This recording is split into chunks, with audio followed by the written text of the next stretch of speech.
Every election promises change, yet every day, life for many South Africans feels stuck.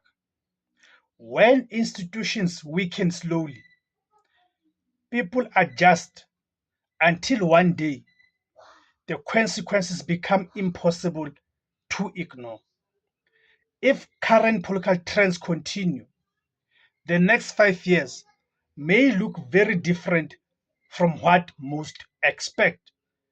Because as we speak, currently the ANC, the once dominant and mighty African National Congress, is now sitting at 40% of the electoral share. And this is because of the ANC's own failings, meaning it's because of the ANC's own doing. So if this trend continues, what will become of South Africa? It is a question that we have to ask all of us, that where are we headed to?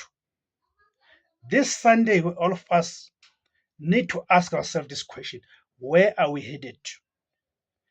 Is the future of our country, but most importantly, the future of our children, is it secured? What are we going to leave behind for our children if the current trend continues? The unemployment is at its highest. Poverty levels are skyrocketing. Crime in this country, the drug peddling. You see, that's why it's important for us to ask this question: where are we headed to?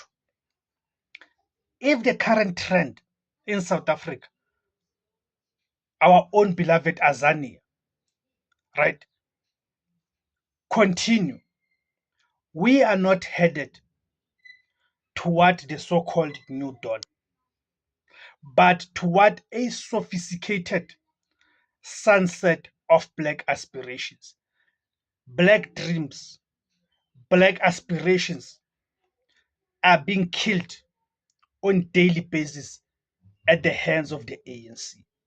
The aspirations that black people had when they confronted colonialism through its different manifestations that would include apartheid, those aspirations are dying on daily basis. In 2026, the so-called government of national unity is no longer a temporary fix. It has become a permanent fortress for the status quo. This so-called GNU has become a permanent fortress for the status quo because the status quo benefits those who constructed this so-called GNU, right? While the elite toast to stability in Cape Town, the structural reality for the black majority remains a 1994 promise deferred. The dream and the promises of 1994 have been permanently deferred. From a Pan-Africanist perspective, the trend is quite clear. We are watching the slow motion recolonization of the state under the guise of coalition governance. The so-called GNU is a neo-colonial anchor. The most dangerous trend is the normalization of the Grand Coalition between the African National Congress and the Democratic Alliance.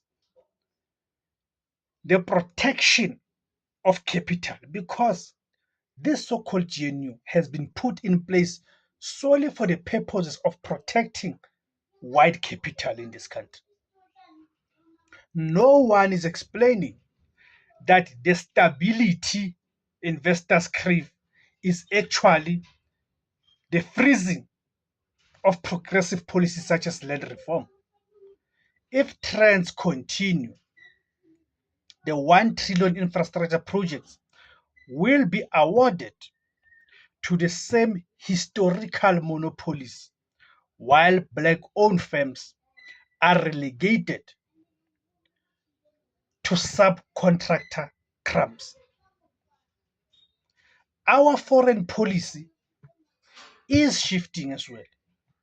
The Pan-Africanist dream of a united continental stance is being diluted solely for the purposes of satisfying Western partners. If this continues, South Africa will stop being the heartbeat of African resistance and become a southern outpost for Brussels and Washington.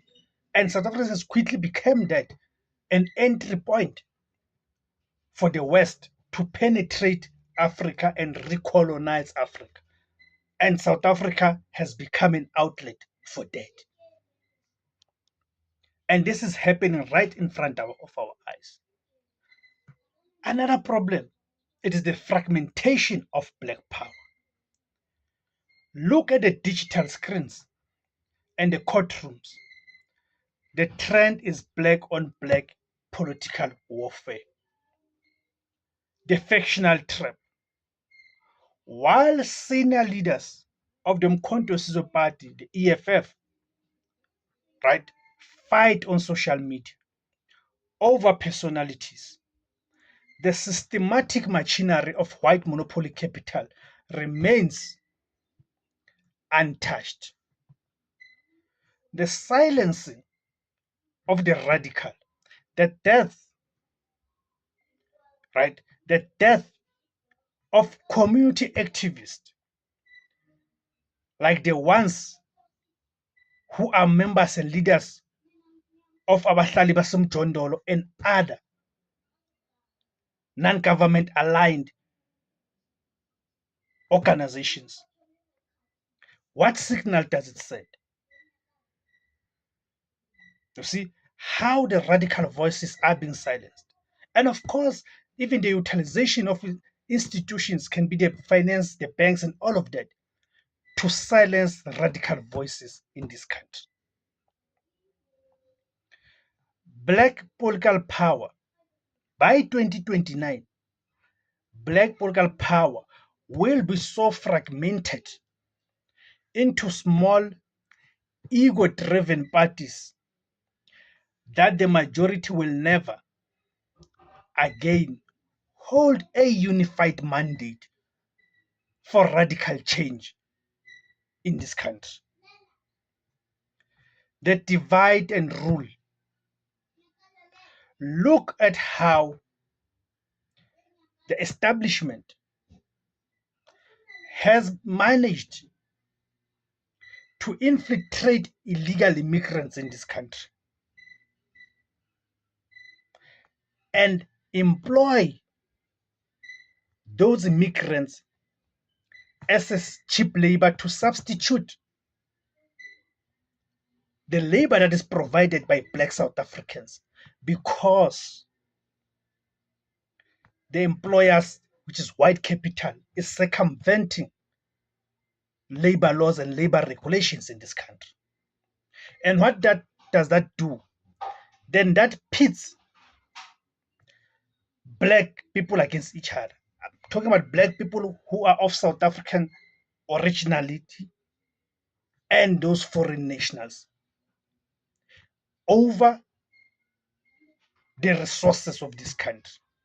But if you were to ask the question, who is pitting these people against each other? It is white capital. So that is called divide and conquer.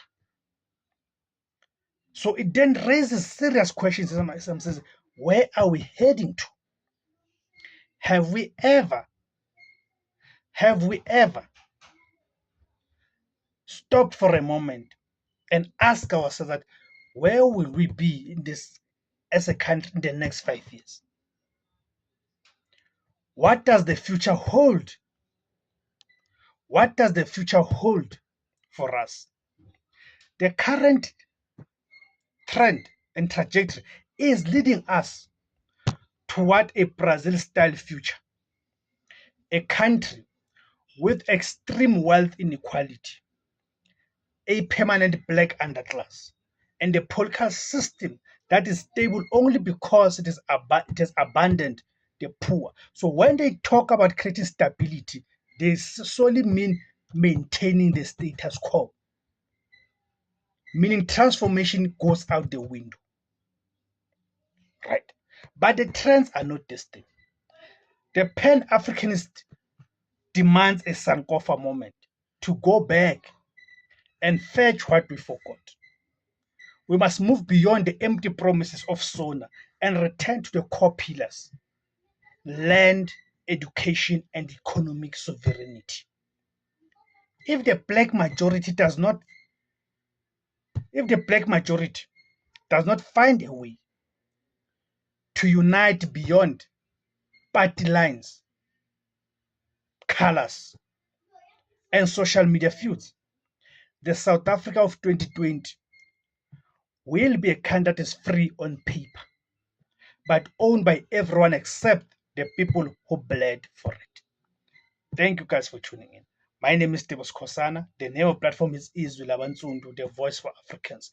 If you love this platform and you like this content, please join to become a member as a way of supporting this platform. Just click on the join button. After clicking on that join button, you'll then see different categories of membership. You'll then choose the one that is most suitable and affordable to you. My name is Tebos Kosana. As I've said, the name of the platform is Izwi Labansundu, the voice for Africans. Kamakuma Africa.